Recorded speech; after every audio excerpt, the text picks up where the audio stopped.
Comic Timing is member supported by listeners like you over at patreon.com/comic timing. We thank you very much for your continued support of the show. For as little as $1 a month, you can get behind the scenes access and get access to some articles by Kris Naudus, possibly some articles by Raf Suhu coming soon, as well as some behind the scenes content. You'll probably get about 20 minutes of audio from Brent and I just shooting the shit before starting this particular recording, released directly to the Patreon, as well as occasional videos and some other behind the scenes goodies.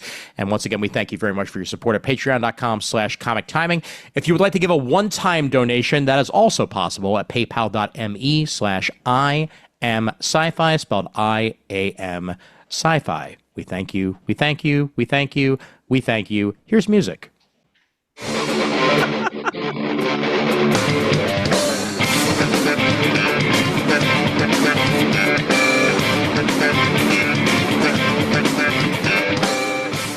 One of these days, I'll remember to actually have the volume potted up properly. Hey there, folks. My name's Ian Levestein, and welcome to episode 254 of Comic Timing.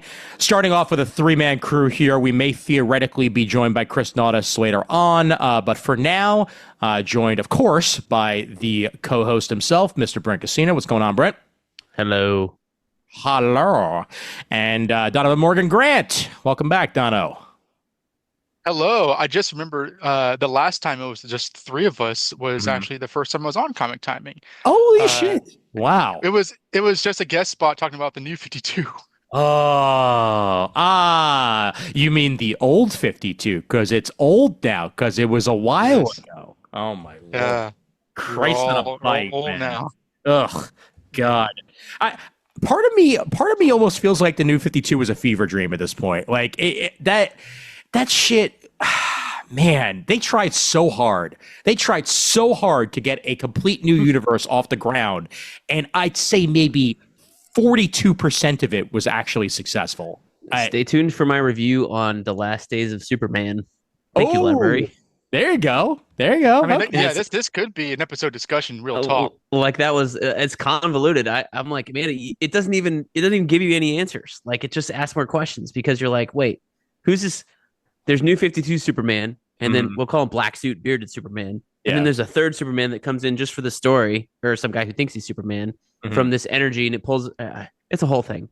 It's a whole thing. And then you're like, well, what happens now? I'm like, well, let me go read Superman Rebirth #1. Okay, that'll set up things. No, that's just like a Black Suit Bearded Superman going and trying to get old Superman's remains next to Ma and Pa Kent, which was in the original story. So it's more like a coda to anything.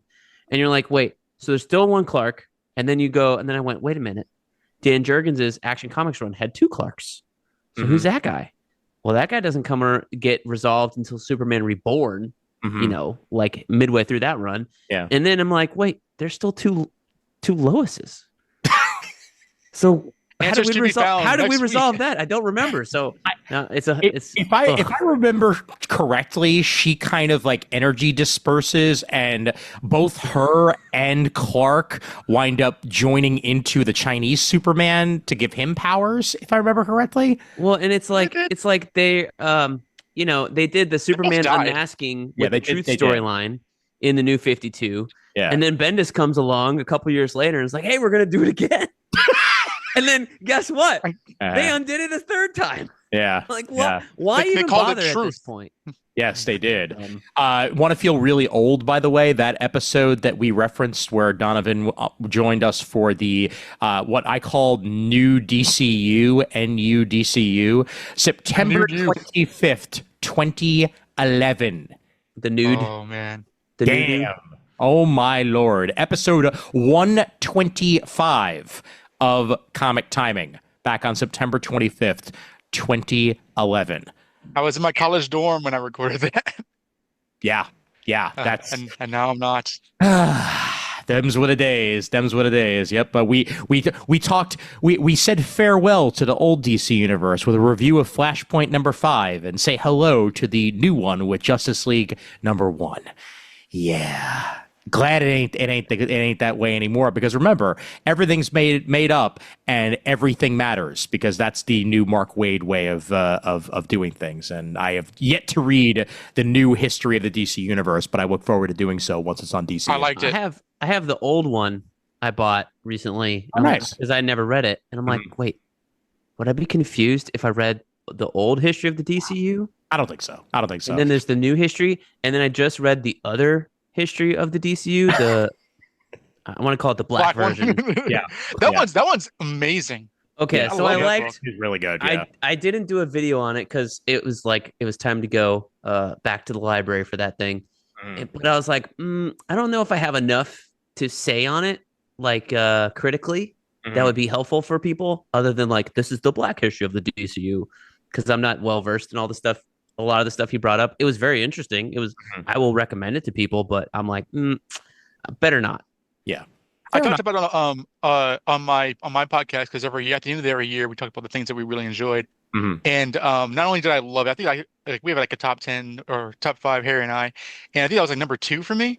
And the thing that I noted, at least one of the things I noted, is that it's the first time that a DC product has acknowledged the how to describe the nature of the relationship between Slade and Tara. Because if you actually read the comics, it's like Tara was a bad person and she had a relationship with Slade. It's like, no, he was middle-aged and she was a teenager. That was not consensual. Oh yeah, and it's the first time I read that they actually officially labeled it as such. Good, quite frankly, because there have been.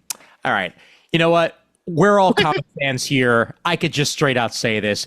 There have been some skeevy shit at both Marvel and DC when it comes to ages of women and ages of men over the years. Chris popping in to give us the whole X-Men. Yeah. Yes, exactly. Thank you. We were just talking in our personal comic timing Facebook message. At least once a day, we're going back and forth talking about something. And Kris Naudus brought up that Colossus and Kitty Pryde. Really, really skeevy. Marvel Girl and Xavier back in the day, apparently. Oh my god! You mean the one-off statement that Stan made, which then led to Onslaught years later? Or anything written by John Byrne? Oh my god! Or anything written by Warren Ellis? Oh really? Yeah, because it wasn't even just Colossus and Kitty Pryde. It was also Pete Wisdom and Kitty Pryde. Oh yeah, duh, yeah. Yeah, way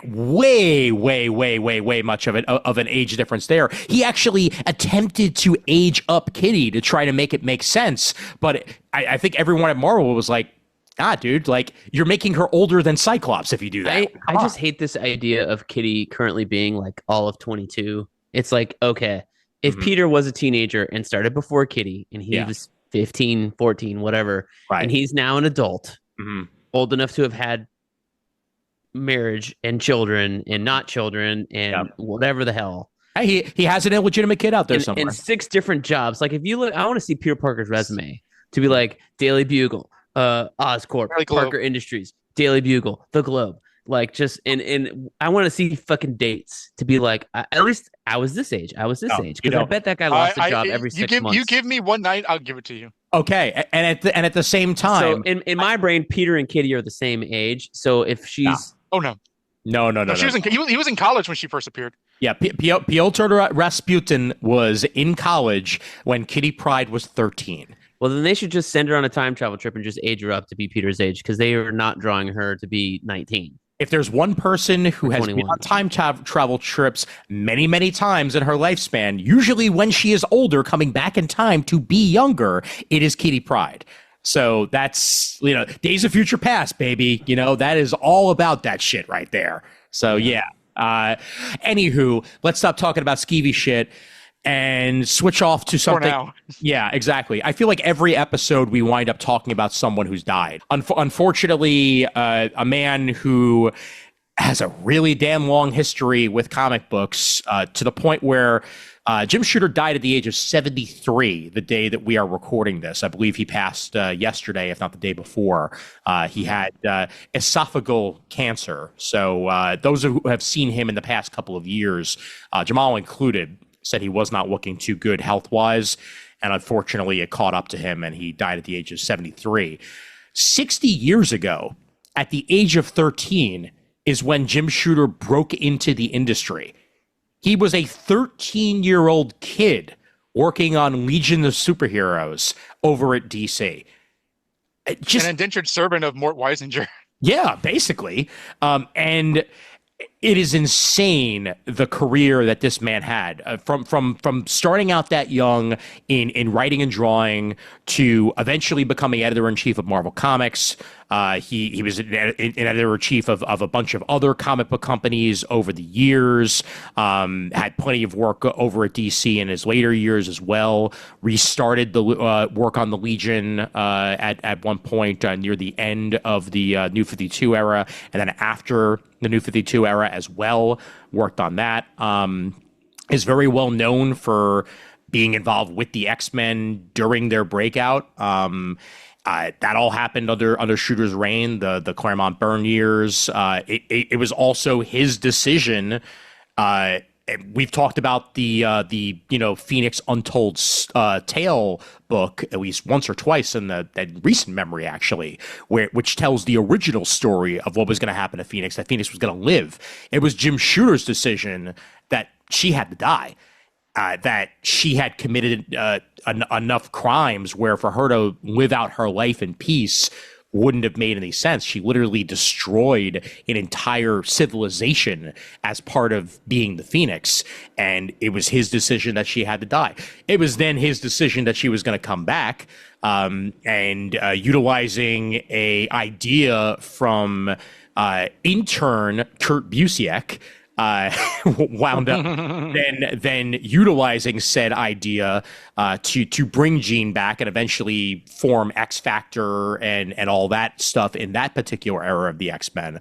What I find interesting too is that Shooter, this was in Kurt Busiek's post about him, Shooter demanded that Busiek get credit for his idea.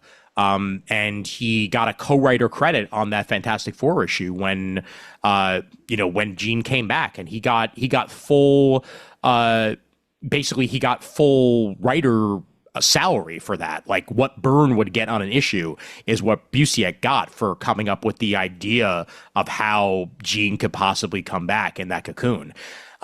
So, one of the things that he's done, he was also part of a whole bunch of, stuff that people look back on today and was like, that was hard to deal with. And he was a hard to deal with man at times as well. But beyond a shadow of a doubt, a lot of the stuff in the comic book industry that we love would not have occurred without Jim Shooter being there to architect it. And we gotta pay him respects for that in one way or the other, man. Like the dude was a freaking legend. So what were the years of his tenure at Marvel as EIC? I'm gonna look the exact ones up right now. I have the wiki up, so we'll assume the wiki is accurate. I guess just disclaimer for any Wikipedia article you use, right? Sure. So I was reading Mark Waid's post about his passing, and it struck me how young this guy was. Not just when he started writing for Legion of Superheroes, but like. So he writes starting Legion when he's 14, right? Mm-hmm. Yep. And then in 1969, he goes to work for Marvel after leaving university or leaving high school. Yeah. So that means I did the math. He was 18 years old in 1969 at some point. Mm-hmm. In 1976, he joined the Marvel staff as assistant editor and writer. So if he's 18 in 69, in 76, he's what, 24, something like that? Yeah. 23. Yep. And then rising in the ranks 78, ninth editor-in-chief in 78. So he's editor-in-chief of Marvel Comics. Yeah. Around the age of 25. Yeah. Yeah. The imposter syndrome. If that doesn't make you feel terrible about your career and your life right now, I feel like we're all that person. It does that, but also you wonder, because I remember Jerry, he's like maybe around the same age as Jerry Conway, and Jerry Conway says he was able to kind of get away with like the wacky stuff he was doing at Marvel, like killing Gwen Stacy, and if you read his Spider-Man run, killing up a lot of people, because there was a presumption that comics would be done with in about 10 years, and people always say that every decade. Right. So you wonder if him becoming EIC at the age he did was a kind of like F it kind of like attitude that maybe people had at the time.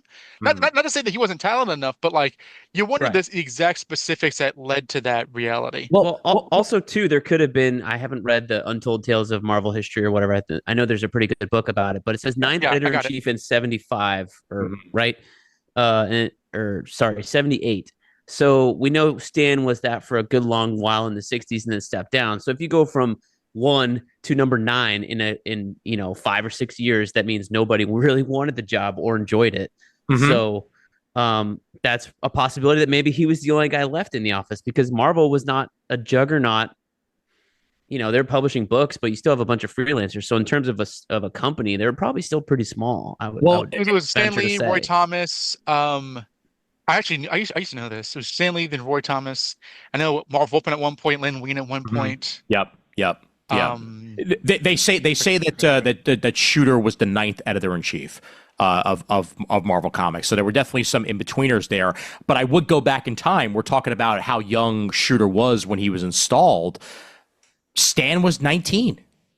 Stan was 19 in 1941 when he was given the interim editor-in-chief position, which he then essentially did not leave until, late into the 60s. So I find it more believable just because you imagine, when you're 19 and like the age that he was, you're basically like, a grown adult. In the 70s and 60s, I think you can kind of like, post-war, you can kind of imagine things being a little different. But yeah, again, like Jerry Conway was killing Gwen Stacy and he was like 19, I think. Oh, sure. There was very much a kind of like once you reach the age of 18, you are, a grown-ass man. Yep. Mentality. And again, none of this is me trying to do down any of their work ethic or their talent, right. But it does speak to how different the era is now. Yeah. And again, Shooter stayed on for years and years and years. There have only been, and I mean, this is as of 2022, but I believe it is still true. There have only been 12 editors-in-chief of Marvel Comics since its inception as Marvel Comics. Bob Harris was longer, and then Joe Quesada and I'm gonna run Axel through. Alonso. Let me run through the full list. Let me run through the full list. Stan Lee, 61 to 72. So Stan left in 72. Roy Thomas was there for literally 2 years, from 72 to 74. Then it was Len Wein for a year, Marv Wolfman for a year, Jerry Conway for not even a year. Then it was Archie Goodwin for 2 years, Jim Shooter from 78 to 87, DeFalco, throwback, from 87 to 94. It's my era. There was only 1 year in the history of Marvel Comics that did not have an editor-in-chief, and that was 1995. That was when they had the 5 separate editors of each division rather than an editor-in-chief. Then Bob Harris came on after that and was at EIC until 2000, until Kossina until 2011, then Axel until 2017, and then Sobolski is the current. So go from there. He's hired at Marvel in 76. Mm-hmm. He leaves, or this Wikipedia says he's fired at Marvel. So he leaves Marvel, whatever the case may be, in 87. Yeah, 87. Yeah. And then goes to start Valiant. Yeah. He's still a young man at this point. Oh, I know. In 1989, he's still a young man. Like he's in his 30s starting Valiant. Well, but also that might be one of the damn reasons why Valiant was as successful as it was. When you go back on it, one of the reasons why Marvel was so successful is that it was literally the young people's comics. It was the youthful, exuberant, new version of comics that we hadn't gotten. While Superman, especially when he came into power, is that because you had? I'm sorry, but like you mentioned the Marvel: The Untold Story. They talk about that era where you had like crazy cosmic books, but you had stoners writing comics, all this kind of stuff, and then Shooter gets in there, and I'm sure we'll get into how polarizing he was, but like, oh sure, very much so. It was like a bunch of under 40 guys heralding some of the most popular runs in the company's history. Yeah, and yeah, like for everything that can be said of negative to him, I will also point out, like without Shooter, there wouldn't be line-wide crossovers. Like line-wide crossovers, for good or for bad, started under his ilk, like with the Contest of Champions and Secret Wars. Like those two began it. Secret Wars sure is a thing. Like, I look back on it now, in a lot of ways, the Spider-Man animated series is a better version of Secret Wars than the actual 12-issue edition of it. But I mean, not for nothing, but like that is going to be the end game two, as it were, the big Avengers, finale. sure, absolutely. And the new universe, he tried. It sure as hell didn't last. But characters of the new universe currently exist in Marvel, thanks to Hickman bringing them back during his run. Like Starbrand is a character again, because he had a lasting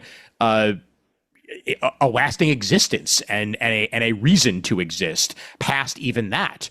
But again, it can be looked upon as a very much a failed experiment, unfortunately. Donna, what'd you send me here? Oh, yeah, the Marvel 80 years of all the new versions of characters that we wound up getting. Yeah. But this is the characters he Falco, though. I think. Characters he created. I'm just listing off his Wikipedia here. Yeah. For DC, for Legion, Karate Kid. Yep. Which I know from freaking Countdown from DC. I read that. Feral Lad, Princess Project. I'm not familiar with. Yep. The villainous group is the Fatal Five. I'm very familiar with them, because they're the only Legion villains I know.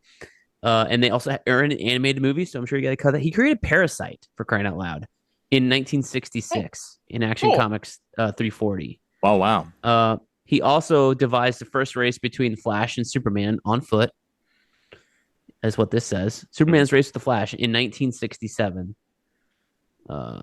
So just like, people want to say like, oh, he had a very controversial editing style, or, he was a gruff personality, whatever the case may be. Like, I always tell people this, like, we have some younger people joining us at work from time to time, and I'm always like, look, you don't have to be friends with everybody. You do have to get along with everybody to work with them, but that doesn't mean you have to be friends with them. That doesn't mean you have to like people 100%.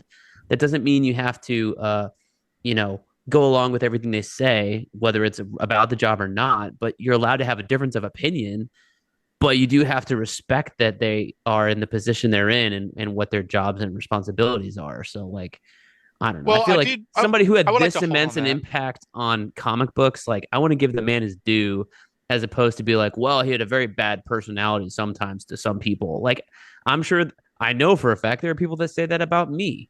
And I will let people know. Like, I'm sure there's people that don't like me out there, and that's totally fine with me. Right. I'm a kid of the 80s. I came to Marvel, through the 90s, through the Clone Saga. Like, Jim Shooter was a thing of the past. But when I got online, like, I started like listening to podcasts, started joining like Spider-Man Crawl Space.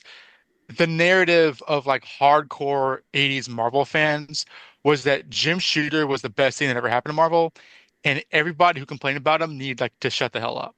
And through that narrative, I never really, I've read Untold Tales of Marvel. I don't remember if Morrison mentioned this in Super Gods, but I would read Christopher Priest's blog about, like his tenure as the Spider-Man editor, and bringing in, the Web of Spider-Man title and Spec Spidey and Amazing Spider-Man, kind of differentiating those, and how you have like legendary writers saying they had genuine problems working under Shooter, in terms of like just kind of like not so much getting along, but like he would kind of give them contradictory instructions and stuff. I'm not here to lay a narrative.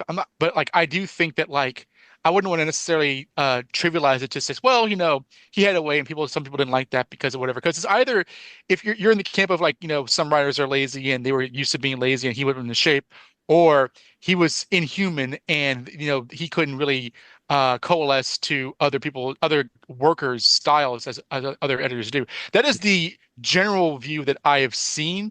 I don't have an opinion on that because I wasn't around that era, but I don't know what you guys have like either believed or heard from other creators in terms of like what is the most likely truth in the Shooter era. So I don't know. A lot of the stuff that I heard about Shooter is his era, in some fashion, one way or the other, was the progenitor of editors get to be the last say on what winds up in a comic. Not necessarily just, proofing and giving it their advice, like actually changing dialogue or actually going in there and changing an entire story because they didn't like the way that it looked. That is a practice that began with Jim Shooter. It became incredibly prevalent during DeFalco's era, even more so than that, which we 100% know. Like there were entire issues of, for example, Mark Waid's Marvel run. This is long after Shooter, that were rewritten in whole hog by editorial because they didn't like the way that it sounded. And Waid, that then led Waid to leaving Captain America for that very reason there. But that is a practice that began with Jim Shooter. They would go in there, they'd change things to the way that they wanted it to go, and sometimes for good, sometimes for bad. I know that, I mean, and this is literally on his Wikipedia entry here. And again, say what you will about Wikipedia, but I'm reading it verbatim here. John Byrne had a very hard time writing what he wanted to write about North Star coming out as gay because Jim Shooter was against putting homosexuality into comic books, or at least that was a policy that he had at the time, one way or the other, whether he wanted to avoid any sort of, potential quote unquote blowback because it was the 80s and, it was a very different time or whatever, or whether or not this was his personal belief. I'm not here to say. I'm just here to state the fact that this was something that he himself put into practice. Was he also around for like the whole Mystique and Destiny thing? I believe he was, because that was something that Claremont wanted to do, and that pretty much the entire Claremont era, up until its near completion, was Jim Shooter. Because as we said, he left in 1987, and obviously Claremont still had a couple of years after that, but by then most of Claremont's stories have been told. Like he was near the end of his run. We were close to Jim Lee taking over, and things falling apart from there. John Romita Sr. is quoted for saying, again straight from the Wikipedia, but this is a quote from John Romita Sr. Shooter had been great for the first 2 or 3 years. He got the creative people treated with more respect. Got us sent to conventions first class, with our ways paid, and we thought the world of him. Then his Secret Wars was a big hit, and after that, he decided he knew everything, and he started changing everybody's stuff. Yeah, there's the John Byrne quote right after that says, I was waiting to hit this. And I think this is a perfect encapsulation of this man's career. Yeah. Say what you will about it. Like, he had a lot of impact, but John Byrne says, and this is quoted to his blog, which you can't verify because it's shut down about people who only have access. Yeah. Anyway, because I was like, where'd this come from? Shooter came along just when Marvel needed him, but he stayed too long. Having fixed just about everything that was wrong, he could not stop fixing. And like, I would leave it there. Like, what? Yeah. Look at any super successful artist and just see the same mistakes that they make over and over and over again. Oh, sure. Like, and I feel like and if you're a kid at 14 and you become the fucking savior of Marvel Comics or whatever it is, at the time, I would get a fucking superiority complex too if that was the case. You know what I mean? Like, to be like, is that why he looks like Spock? I would yeah, maybe. I would think that I was right all the time too if everything I touched turned to gold up until a certain point, Yeah. So can you blame him? I don't know. I don't know if I can blame him, quite frankly. I think the man had some great success, and it wasn't always gonna work out the way that he planned, but for the most part, comics were still at a boom one way or the other. Like it may not have worked out exactly the way that creators wanted it to work out, because he definitely had final say, and more than final say. But I bring you back to a blog post that Jim Shooter made in 2011. And again, this is from Jim Shooter. It could be wrong, it could not be wrong, but I believe it. And the Omega Point, a science fiction screenplay by Jim Shooter. Yes, that is not what I was talking about. That looks like a smut cover if I've ever seen one. It really does. Yeah, it also looks like AI. But in February of 1984, Marvel came very close to outright becoming the publisher of DC Comics. And I think I've heard all this before. Yeah, that there was we were very, very close to getting a deal in place where Superman, Batman, Wonder Woman, Green Lantern, Teen Titans, Justice League, and Legion of Superheroes would essentially relaunch and be a part of the Marvel universe. And it almost happened. And think of how different comics would be today had that actually occurred under Shooter's watch. Like, this shit is crazy to think about. I mean, people got to go back and recall. Hey, Chris joined the call. Can you hear me? Got to go back. Yes, you can. Yeah. Okay. Yeah. Disney bought Marvel in our lifetimes, Yes, but that is true. DC was not always under the Warner Brothers umbrella. Like the Superman movies in the 80s were outside Warner Brothers because they didn't own the rights and they weren't owned by WB at that point. I'm going to issue one slight comment there. When you say Disney bought Marvel in our lifetimes and Warner Brothers bought DC in my lifetime, because you bought a baby. You're a baby, Brent. Baby. I'm a baby. My other comment was going to go back to look at all these pictures of people in the 60s, in their 20s, and they're like, they look like they're in their 40s. And then I wonder what people 40 years from now are going to look at us on this old video podcast and be like, oh my God, Brent looks so old. Like me and Ian are baby faces compared to those old 40-year-olds. I love seeing pictures of you guys like 10 years ago.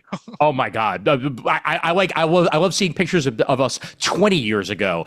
No beard, completely not gray. Like that's all. You look like Kyle Rayner. Yeah, I know. That's why it was his favorite. Crazy, man. I mean, that's why you dressed as Green Lantern that one Halloween. That is true. Yep. So. Kris, we are still talking about Jim Shooter. I caught that. One, I am curious, what year did Warner Brothers buy DC? I don't want to talk out my ass. You're going to fact check me live? No, I'm fact checking myself. Let me see. Oh, wasn't it around the time of the first refilm? I have no idea really. Yeah, because I feel like it was late 70s or early 80s, and that's the problem. Is I was born in 1980, so maybe I am wrong. It was not within my lifetime. Okay.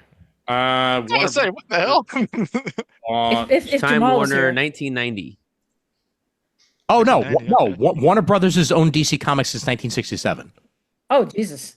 Yeah. Since the Adam West era. Yeah.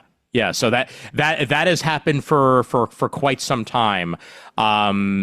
Originally, they really mismanaged that shit in the 80s, and if they almost became Marvel characters. The parent company was Kinney Services, and I believe Kinney Services was under Warner, and then it became Warner Communications in 1972. So if you want to say 1972 as the official beginning of the Warner era, then let's say 1972. Yeah, no, it was not within my lifetime, though. If Jamal were here. Mm-hmm. Yes, exactly. Make fun of him. Yeah, then he would say, well, actually. So I do have to wonder, since I missed so much, we're talking how much Jim Shooter dickery were we talking about? We talked a little dipping our toe into it. We were dipping our toe into the dickery. We were complimenting him, and at the same time, we were also saying that it was not all rosy, which is absolutely true. The point I was making right when you logged on was that if you were a super success at 14 and wrote, and you became an editor at Marvel at 18, and you became editor-in-chief around 25 years old, and then everything you touched turned to gold for a number of years, wouldn't you have a messiah complex or whatever? And wouldn't you become a little bit of a dick? I think everybody would be. So I'm not trying to excuse any dickery. I'm just saying there's probably a pretty good reason for it. I am many things, Kal-El, but here I am God. I mean, I think there is a case, yes, to say that he's never got thrown out into the world in the way many other people would have. Mm-hmm. Yeah. You think of child stars and how once they become grown-ups, they just don't know how to deal with it. Mm-hmm. They didn't have that gradual transition like the way we did. And that's weird because I'm sure Jim Shooter had a perfectly normal life other than, working in comics since he was a teenager, but I mean, he wasn't the mayor of a small town. Like he wasn't Ben Wyatt or anything like that. He wasn't Doogie Howser. No, Doogie Howser didn't kill anybody that I'm aware of. So that's fine. But Jim Shooter, overall, his career was pretty damn good. I've heard some stories also.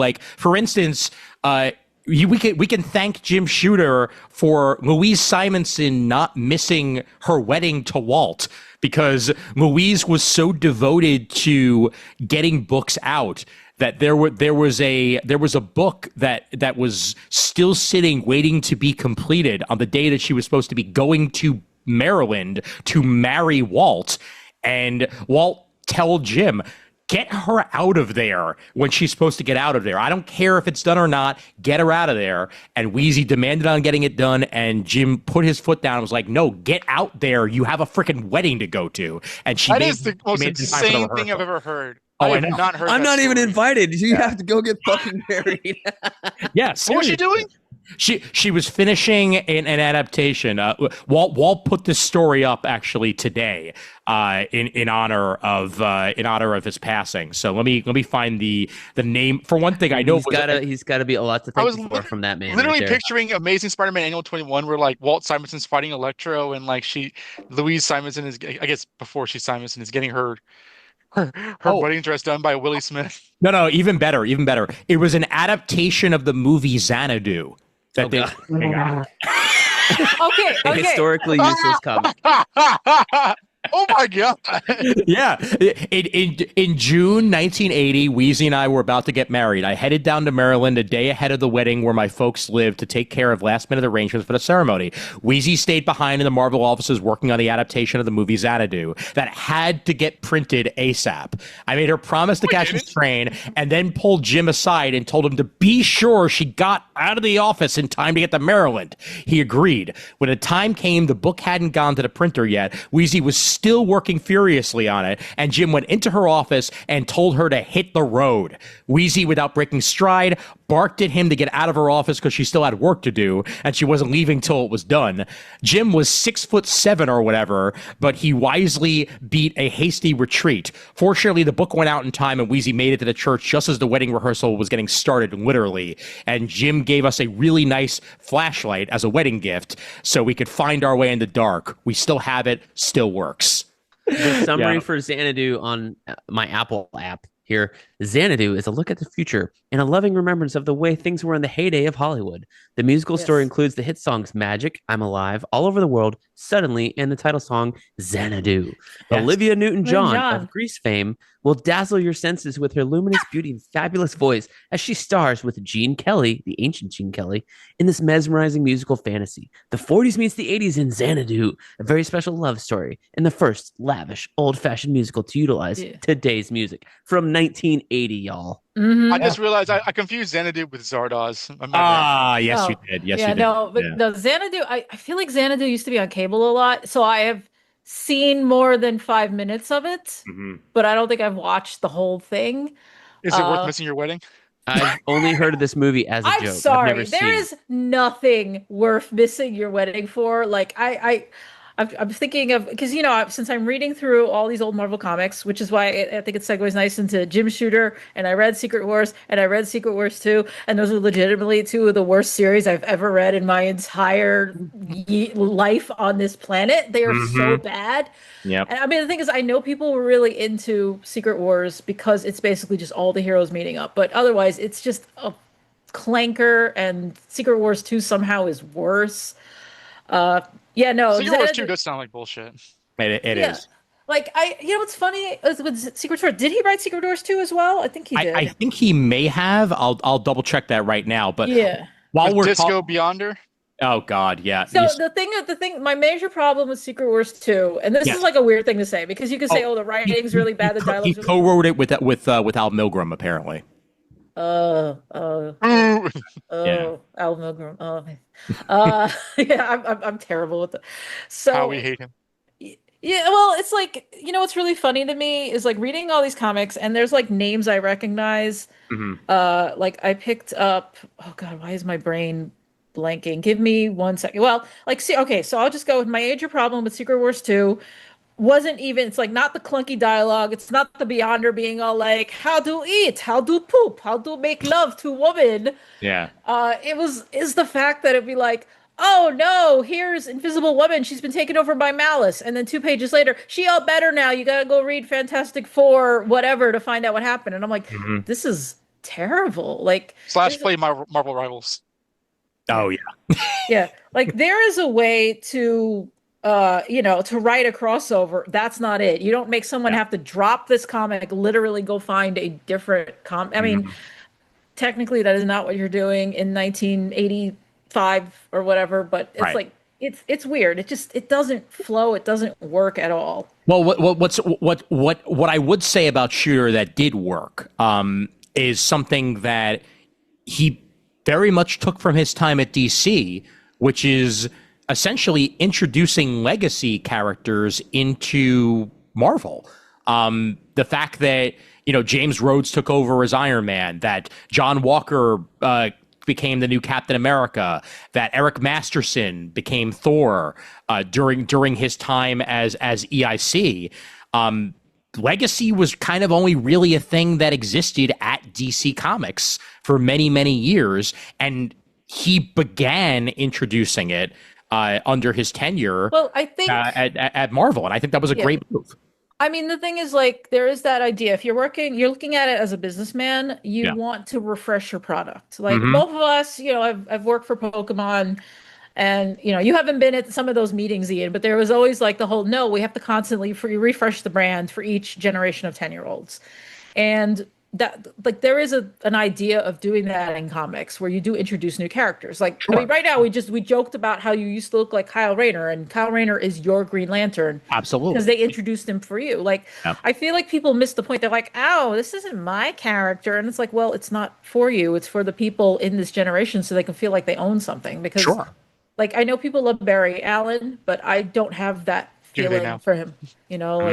Yeah, because like Wally West is my Flash. Yeah, absolutely. Same here. I don't think there's anything wrong with that. Like but yeah, it's a business move. I will say, like, it is partly a creative move as well to like refresh it. I think, again, reading, since I've been reading all these comics, I read Avengers up to 1983, and I got to pick that up again. I just hit 1991 in all the X books. We can record about that some other time if you really wanted to. What's also interesting to me, though, like now reading all these books, is the fact that around the 80s, they were still under some semblance that they were going to let the timeline move forward. Oh, yeah. Yeah, that's true. And you look at like the MCU is a great example. The fact is that they have to let the characters go, let them age, let them move forward, just merely because they are being played by human beings who, are aging, who, have contracts, who have other commitments, who get run over by snowplows. Like, there are who get arrested. There was no concept of like, we have to keep these characters forever back in the 1980s. You know what I mean? Yeah. Like, Well, that's why Peter graduates high school in issue 28 when Ditko is still in the book. Yeah, they had no problem with letting them age because there is no conception that they were still going to be doing this 60 years later. Oh, sure. Yeah. So the refreshing made perfect sense because it was like, oh, yeah, well, I mean, it's been 20 years for us. So even if we have that 10 years, that's fine. Like, it's been years. Again, I've ranted about this in previous episodes, like things with Kitty Pryde's age. We were literally just talking about that before you came on. So yeah. In your honor. So I want to kind of like add to that point that you raised, Kris, because it reminds me of something that a couple of years ago, I was reorganizing the comic section in Barnes and Noble, and I'm gonna put this up here, but like I had noticed that there are both DC and Marvel have through the years books, and with DC, you have the images of Superman, Batman, and Wonder Woman from their first appearances. And then, they were like, oh, and here's like the modern version of these, which are basically the first appearances redrawn with modern artists. With Marvel, they had a similar book, but like they differentiated the decades with their newer characters. You have the Silver Age Stan Lee characters, and you contrast it with Miles Morales and Kamala Khan.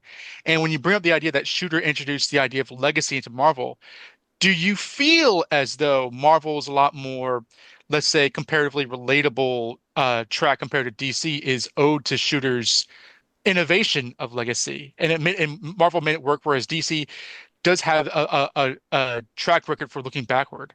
Oh, sure, so last night, I don't want to get off Jim Shooter too much, but so last night, Ian knows because I messaged him. I read the Heir to Apocalypse series. Because I needed it, because I know they're bringing back freaking Apocalypse-fied Doug Ramsey in like the next issue of X-Men. Yes, so I decided to read that series. It's Yep. actually a fine series. It's a little slight. Like I was reading it and it was just done like a can of Pringles. I was done in like 2 seconds. There is a really interesting page in that because it's 12 people are vying to be the heir of Apocalypse. And the thing is, whenever one of the persons is fighting, they give you the little flashback to them being approached by Apocalypse. So when you get to Danielle Moonstar and Apocalypse, like there's a great line in there where he points about like how she's never been anything because the old guard refuses to step down. Like Ooh, they keep, yeah, they're like, there's been generation after generation after generation of New Mutants, you know, as the new niche is mutants, but the New Mutants, Generation X, the new X-Men series, Young X-Men, all that stuff. But the thing is, the X-Men teams are the same people because they do not step down. Oh yeah. And I thought that was a scathing indictment. Like if it was, I don't know, if the continuity was a little more, I don't know, stable, made a little more sense, that would be a scathing indictment of the characters. But honestly, I feel like it's more a scathing indictment of Marvel itself, in that because the timeline is so loosey goosey now. Yeah. Like, well, especially when you have like Marvel 2099 and all the standard heroes are seen as like, oh, this was the age of heroes, and this version of the X-Men, this version of Spider-Man. So it introduces the idea of a legacy, but because it's 2099 and none of us will be allowed to see that. Yeah. I mean, maybe we'll through science. Like it's something that they feel that like is that's something that we will never have to worry about. But again, I repeat the fact that you have with teams like the Champions, Miles and Mala's Ms. Marvel, and you have the new Nova, and you have Vision's family, and you have Amadeus Cho. Like I feel as though they've embraced legacy while still kind of combating. Yeah, well, we still want Peter Parker to be 21 years old. Yeah, I mean that's something I could rant about for weeks. I think we've ran about it before. I'll just say my little thumbnail on that. Like Marvel needs to suck it up. Just say it's been 20 to 25 years, because I will say this: like you can be 40 years old and be active. It's not 40 is not that old anymore. Yeah, it's not. If it ever really was, but it definitely isn't now because, we have better health. We take care of ourselves. We don't smoke in every restaurant anymore. So, thanks to Joe Quesada. I mean, so Peter can be in his late 30s and it's fine. He still feels young. I mean, I'm not saying that because I'm in my 40s. It's like, no, it's both him and Johnny to me feel they should be 31. That's not old. They're still young guys. Yeah.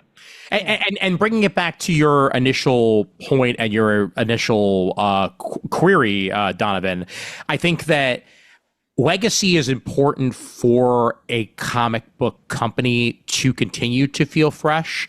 What he did in the 80s was also essentially reground these characters in one way or another, outside of John Walker, because John Walker, I mean, let's just put it bluntly, was basically just Republican Captain America. Yeah, I think that was permanent. Yeah, exactly. But I think that was a reaction to just the way the country was going. I mean, you can really see the social pressures. Like again, if you mainline as many comics as I have, it's like, wow, this is really. Didn't Nixon kill himself in Captain America? Well, no. It wasn't really Nixon. It was Nixon. That's there were quotations over. Yeah, was he like a Skrull? I'm not sure what the deal was with that. I just know that it wasn't. It was Futurama Nixon. Yeah, basically. But Rhodey becoming a character and becoming as important as he did, I think was very important for Marvel at the time. I think that the same could be said for Eric Masterson. Eric Masterson regrounded Thor. For after years and years and years of, well, I mean, when Thor first started out, he had his human side and he had his God side, and it was kind of like a back and forth between both. Can I cut in real quick? Yeah. So the Marvel fandom wiki for the entry for Nixon, which they just have a list of it doesn't. He was not a Skrull. I love how it has first appearance and then it has Deadpool Volume 4, Number 3, December 2012 as a zombie. Yeah, I see. I'm sorry, I had to cut it. That is the best. That is the. Oh my god! And then he became a head in a jar in Futurama. But to conclude what I was saying there, though, like Eric Masterson regrounded Thor in a lot of ways. Like it made the character a little bit more relatable again, even though he had the powers of a god. And I think that was very important at the time because it kind of had dissipated. And even today, I feel like Thor is more relatable because of the time of Eric Masterson being in the driver's seat. But what do you think? I mean, but the thing is, what's the difference? I don't read Thor comics. Apologies to everyone who listening to this who does. What's the difference to you then between Eric Masterson and Donald Blake? Well, Donald Blake as a character at that time didn't really exist. The Donald Blake persona had faded away because there wasn't really a use for him anymore. Walt Simonson's run kind of focused very much on the godly aspect of Thor, which is great. I mean, it's well regarded as this amazing run of Thor. But if you're going to reset the character, what better way to do it than once again bring him back down to earth and reinstate the duality of Thor in one form or another. We did eventually get Donald Blake back, and there was even also I think another nurse character, if I remember correctly. Was that during JMS's run where they brought in the? No, that was JMS was Donald Blake again. Okay, it was Donald Blake. Okay, because I enjoyed. I didn't read Thor, but reading the Avengers, and they had Donald Blake. Also, the Avengers is hilarious with them pretending to not know each other's secret identities. Oh yeah, I know. Like, oh, hello, Dr. Blake. Hello, Mr. Stark. Oh yeah, I read Iron Man around the time where I think Cap knew, but like he didn't let on with everybody else. You could hear the Mojo Jojo dialogue going on in the background. Little does he know that I am actually Tony Stark, but I am not Tony Stark. I am actually Iron Man, but not Tony Stark. Oh, look, you've perfectly captured the dialogue of the 60s and the 70s, Ian. Oh, absolutely. I will be honest that those comics were not that great. They're more iconic than they are actually well written. They definitely are. Yeah. I'm a monster. I wanted to input that again, kind of referencing my understanding of Jim Shooter during his period, and because it was until '87. Mm-hmm. But you mentioned the Simonson Thor run, legendary. Yeah. Peter David Hulk, was 100%. Around that time. Yes, absolutely. Roger Stern, Amazing Spider-Man. Mm-hmm. Peter David, Spectacular Spider-Man. Yep. Gruenwald, Captain America. Gruenwald, Captain America. Who was on FF at the time? Burn. Yeah. Burn. Yep. So I mean, it is not an uncommon opinion to say that like Marvel. It's not my opinion, but many people, I guess Gen Xers say that Marvel peaked in the '80s. Yeah. And they deify Shooter for that. Mm-hmm. To what extent might you guys either agree, disagree, or comment on that idea? Whether it's that it's peak Marvel or Shooter facilitated Marvel at its best. I don't think I knew how much of an impact he had on Marvel Comics until this got spelled out for me, like in the last 2 days. Mm-hmm. Like I knew he was young when he started at DC and writing at 14. Like I'd heard that story. I knew he was working at Marvel for a time. I knew people had problems with his demeanor or whatever and stuff like that. But I don't remember hearing about how long he was editor at Marvel and editor-in-chief at Marvel, and that all of these very specific legendary runs or significant or meaningful runs had taken place under his tenure. Oh, absolutely. Yeah. And look, I think that every single era of comics you could look at and be like, oh, well, this was the peak because of this, this, and this. And at the same time, you could say, well, but it also had this, and that wasn't so great, or this happened. Yeah, no, well, you look at Jim Shooter's track record. I mean, I'm looking at what came out. I have Wikipedia open, which is the most basic bitch thing I could do right now. We've all been Wikipediaing this entire time. And the thing is, I've said I've been reading Avengers, and it's like a banger. Mm-hmm. And of course, I have said repeatedly that the original From the Ashes era of X-Men. I hate that right now it's called From the Ashes, which is just messing up my head. Because what the hell do I call the original From the Ashes stuff? We'll close with my X-Men rant. Ash the From is that's that one. Yeah. Yeah, but it's just it's funny to look at the fact that, like I said, Secret Wars was absolute garbage. And the Secret Wars 2 was even worse. Mm-hmm. But then, on the other hand, like you say, we just mentioned, with Avengers and X-Men and FF and Thor, and it was all bangers. Mm-hmm. And it's, again, interesting because he's fired in '87. Yeah. And that's the beginning of, honestly, that is when X-Men took a hard nosedive. And the DeFalco era is widely regarded as a downturn. That is, it wasn't what led to the bankruptcy, but it certainly did not contribute to it. Basically pissed away any goodwill they had at that point. Yeah. Yes, absolutely. Because like that's what's interesting to me, again, reading all of this X-Men stuff, and you hit it's like roughly around like Mutant Massacre is when the comics just take this nosedive. Mutant Massacre is excellent. Yeah. But like the general era, which most people call the Australian era, is just not, I'm gonna be honest, it's not good comics. Mm-hmm. And just seeing the way it's kind of lurching along until the relaunch. Yeah. So you're right. Like that was kind of a weak era, and again, Gen Xers are like peak Marvel is early, 80s, and I'm not going to disagree with them. So, well, Jim Starlin had an excellent post. Brent actually linked to this in our ongoing Zoom chat here, and I want to make sure I bring up at least some of the words that Jim had, and he started off by admitting that Jim could be difficult to work with. His heightened demeanor could be off-putting. In fact, my initial encounter with him was a clash, an editorial dispute. But when I got to know him afterwards, I discovered someone who I might not always agree with, but someone who I knew I could trust. He then goes on to say he doesn't get much credit for this, but Shooter was instrumental in improving the lot of the freelancer writers and artists who produced Marvel Comics during his time as editor-in-chief, getting many freelancers onto Marvel's medical insurance program, setting up incentive pay, royalties, making sure people got paid for work they did. Though Marvel has since rolled back most of the benefits Jim gained for freelancers, there was a time when working for Marvel Comics was a good gig. That could very well influence why Marvel Comics were so damn good at the time, is because people wanted to work for the company. I don't think you get long runs that they had during that time without those benefits that are there. And that's, one of the stories that doesn't make it out. People will tell you a bad experience they had with somebody or a good experience they had with somebody, but how somebody impacted their livelihood, you may not hear about as often. Yeah.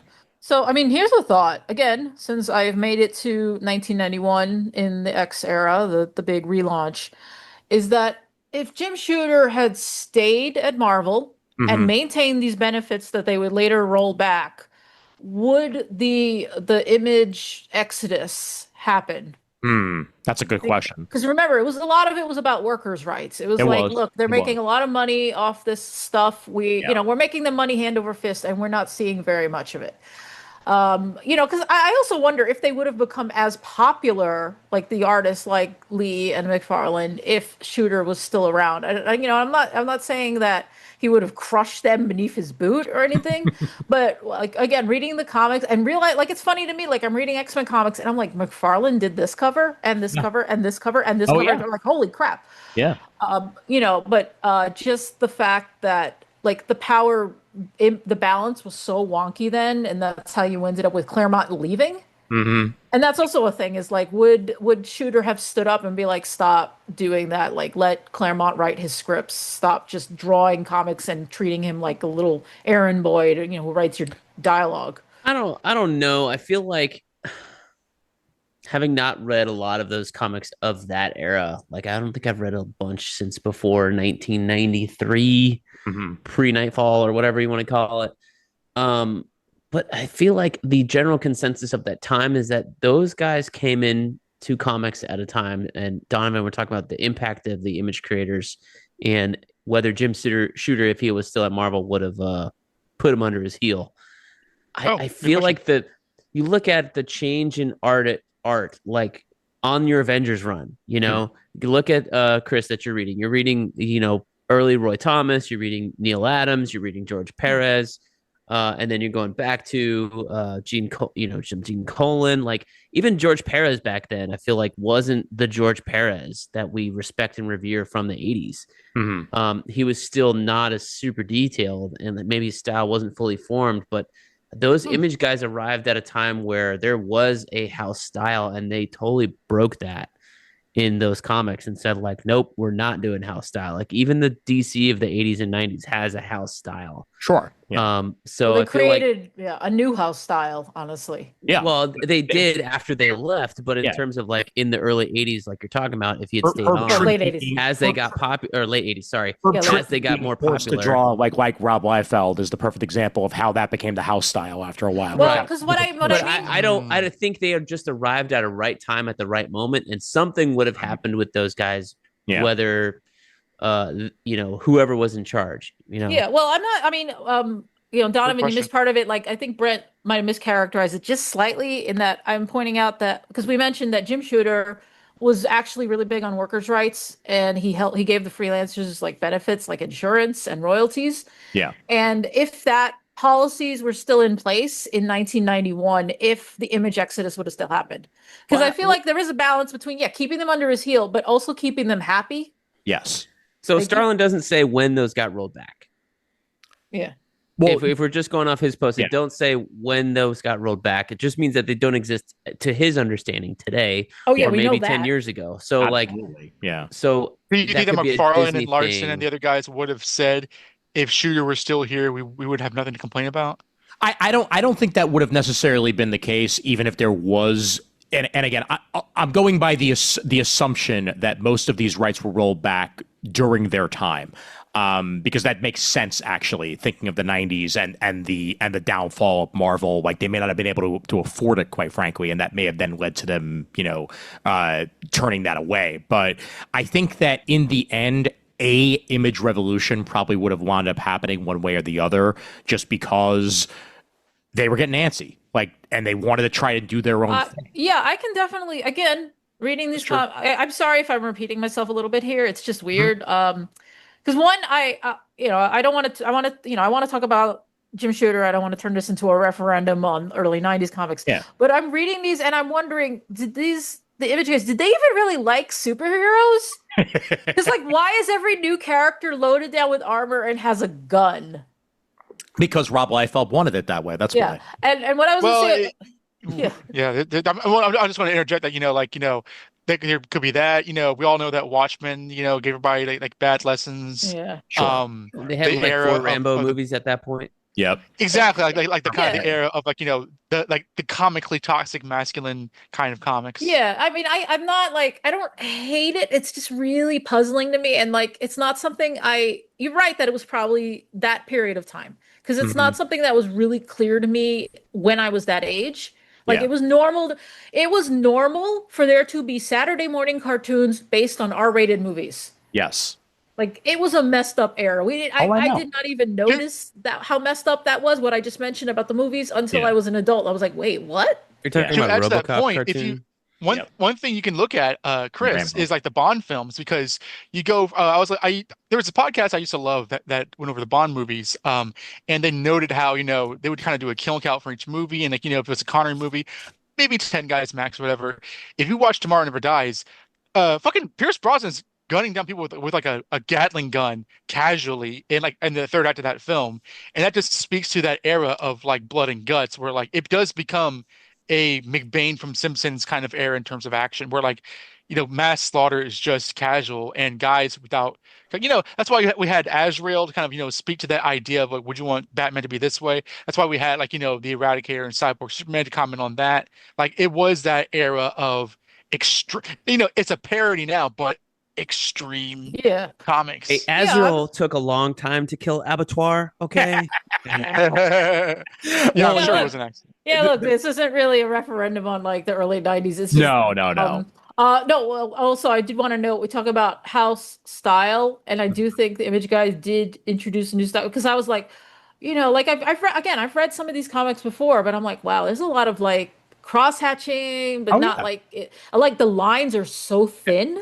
But also, that was the thing that struck me, was how thin the pencil work and the inking is. It could be the quality of the scans or the reproduction too. Look at early, got better in the 80s. Look at early work from people like Capullo, where clearly they were doing their best to ape the styles of the very artists that we're talking about here, like the Lees and the McFarlanes of the world, until eventually they developed their own style, because that they could. So many artists start off that way. Perfect example, actually, honestly, John Romita Jr. When you look at John Romita Jr.'s... Literally thinking about him. original artwork.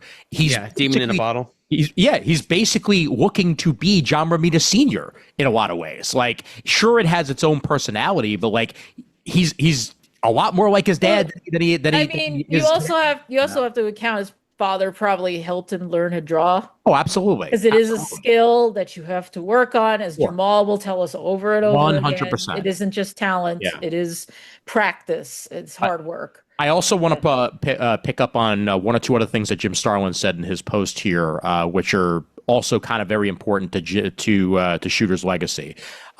He greatly supported the legendary editor Archie Goodwin in starting Epic Illustrated magazine and later the Epic comic line, both outlets for creator-owned projects.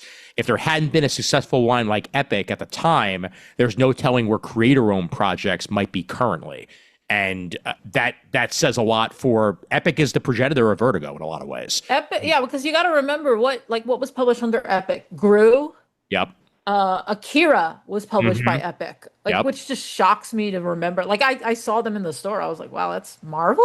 Mike Grell stuff, I think. Mike Grell stuff, yep, absolutely, yep, definitely. Dreadstar is on the list here as another Epic. Piece. Like, yeah, it was revolutionary at the time, and then because of the success of that, other companies gave it a shot and gave creator-owned projects under their influence the ability. Half of Mark Millar's stuff wouldn't exist without Marvel's later line Icon, which is basically the son of the Epic universe when you think about it. Like that's the Epic line, that is. Criminal about it. Criminal, Kick-Ass, all that stuff started out of that as well. Oh yeah. Jim Shooter also greenlit the Heroes for Hope comic that raised a substantial amount of money to fight the famine taking place in Ethiopia back in 1985. And his last words here kind of personify what Brent has been talking about.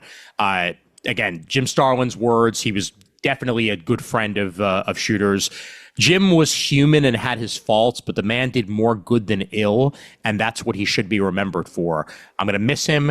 Jim was my friend and a good person, and fuck the trolls who would never leave any kind of legacy that will even come close to matching Jim's. That is the most Starlin thing I've ever heard, but at the same time, yeah, like for good or for ill, like, man did a lot of good for every single thing you could possibly say negative about him.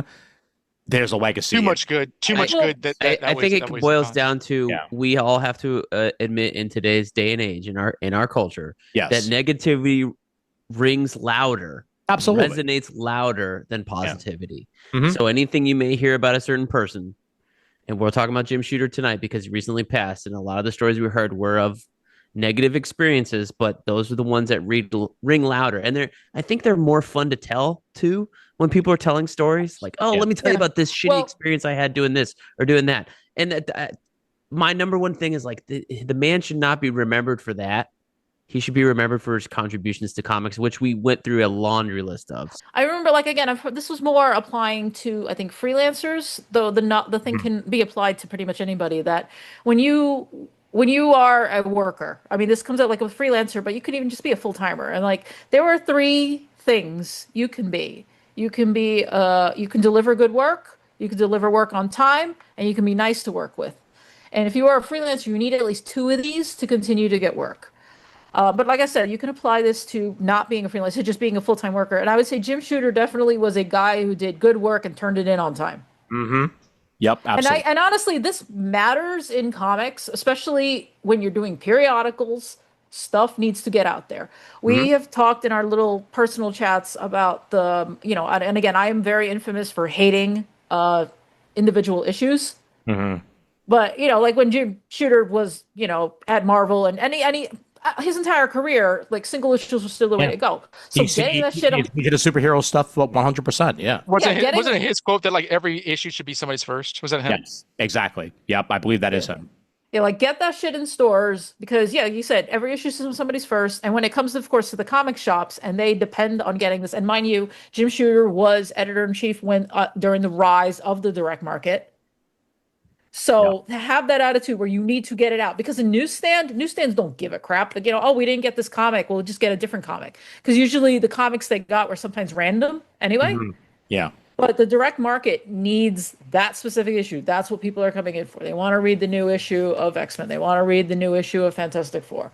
And like making sure your company is getting stuff out, like is really admirable to me. And like that is something I will definitely like you said, he definitely pushed make sure stuff gets out on time. So there's another thing is asking like he probably could be credited with helping the direct market as much as he did. Like again, we're looking at Wikipedia, and Wikipedia's like, yeah, their first direct market title was Dazzler, and I'm like, okay, that's Yeah, which it was, and if you go back in time, once upon a time there was going to be a full movie and album to back up Dazzler. Like there was going to be a musician that was essentially going to be Dazzler. It was going to be Gem 6 years earlier, right? 100%. Yeah, 100%. And it didn't happen. It fell through, but Dazzler still got to be an X-Man and still is to this day. So, yeah, that's truly outrageous. Absolutely, truly. But you're just triggering me now. Yeah, the Misfit songs are better though. He was a human being. I am very much like celebrate both, because when you start just focusing on the nice things, like he stops being a human being. Absolutely, 100%. There's also a question of a time and place. I think when Kobe Bryant died, and everyone was shocked. There was a spate of people who kind of want to bring up his his court case, and we had an episode about that on my show. It's just like what do you do about that in terms of time and place? And everybody's different because like Brent is saying, there's a difference between just kind of like social behavior and crimes. Jim Shooter, again, historically to me, has had a history of he was a jerk. Not that he was abusive, but he was like a jerk that many people agreed was a jerk, but also his success spoke, his body of work spoke louder than that. 100%. And so there's a time and place starts like what you want to talk about, what you want to keep in mind, and also what you want to celebrate. I think all of this is healthy discussion. I don't think one cancels out the other. 100%. Yeah. Again, I'm not saying we just have to talk about him being a bad person. It's part of the mythos with him. Again, it's a holistic view, which you should honestly. I just think it's funny. And honestly, going back to a couple episodes ago when we were talking about Peter David, there were some great things Peter David did, and then there were some parts that we could laugh at, and that's fine. That's all part of a person's character, and I think when someone passes like this, like Kris is saying, as long as it's in the nature of dude could be kind of a dick sometimes, but you know what? Overall, he was good for the industry. And guess what? That's what Jim Shooter was. Plain and simple. Guy was an asshole sometimes. Literally everybody on the internet who's talking about him right now is saying exactly what Kris said, which is that guy was a dick to me at times, but overall, he was a good person, and he had my rights first. And really, that's all you can ask for in an editor-in-chief. That's all you could ask for in a fellow colleague. And that's all you can ask for in a comic book industry, which is often looking to exploit the people that are within it. So, it's honestly a better sign when people are openly calling you a dick. Yes. Because as we've learned, especially from the past few years, is that it seems like the nicest people are the worst. Yeah. And it's good that, because I'll be honest, like, it's funny when people think of asshole as an insult, and I'm like, yeah, how many of our friends are assholes? I have many friends who are complete, utter assholes, but they're still my friends for a reason. Exactly. And maybe that's what Jim Shooter is. He's everyone's asshole friend. He's the curmudgeon-y harumph, and God bless him for it. And his legacy will live on, for many years to come, and comic books still exist partially because he was in it. So, amen to that. And I think we can move on from there to legacy. Also, as one of the main reasons why we're on this call is to talk about the Ironheart miniseries that just came out on MCU Disney Plus. Yeah, that is. It's ruining Tony Stark's legacy. I want to point out that as we record this,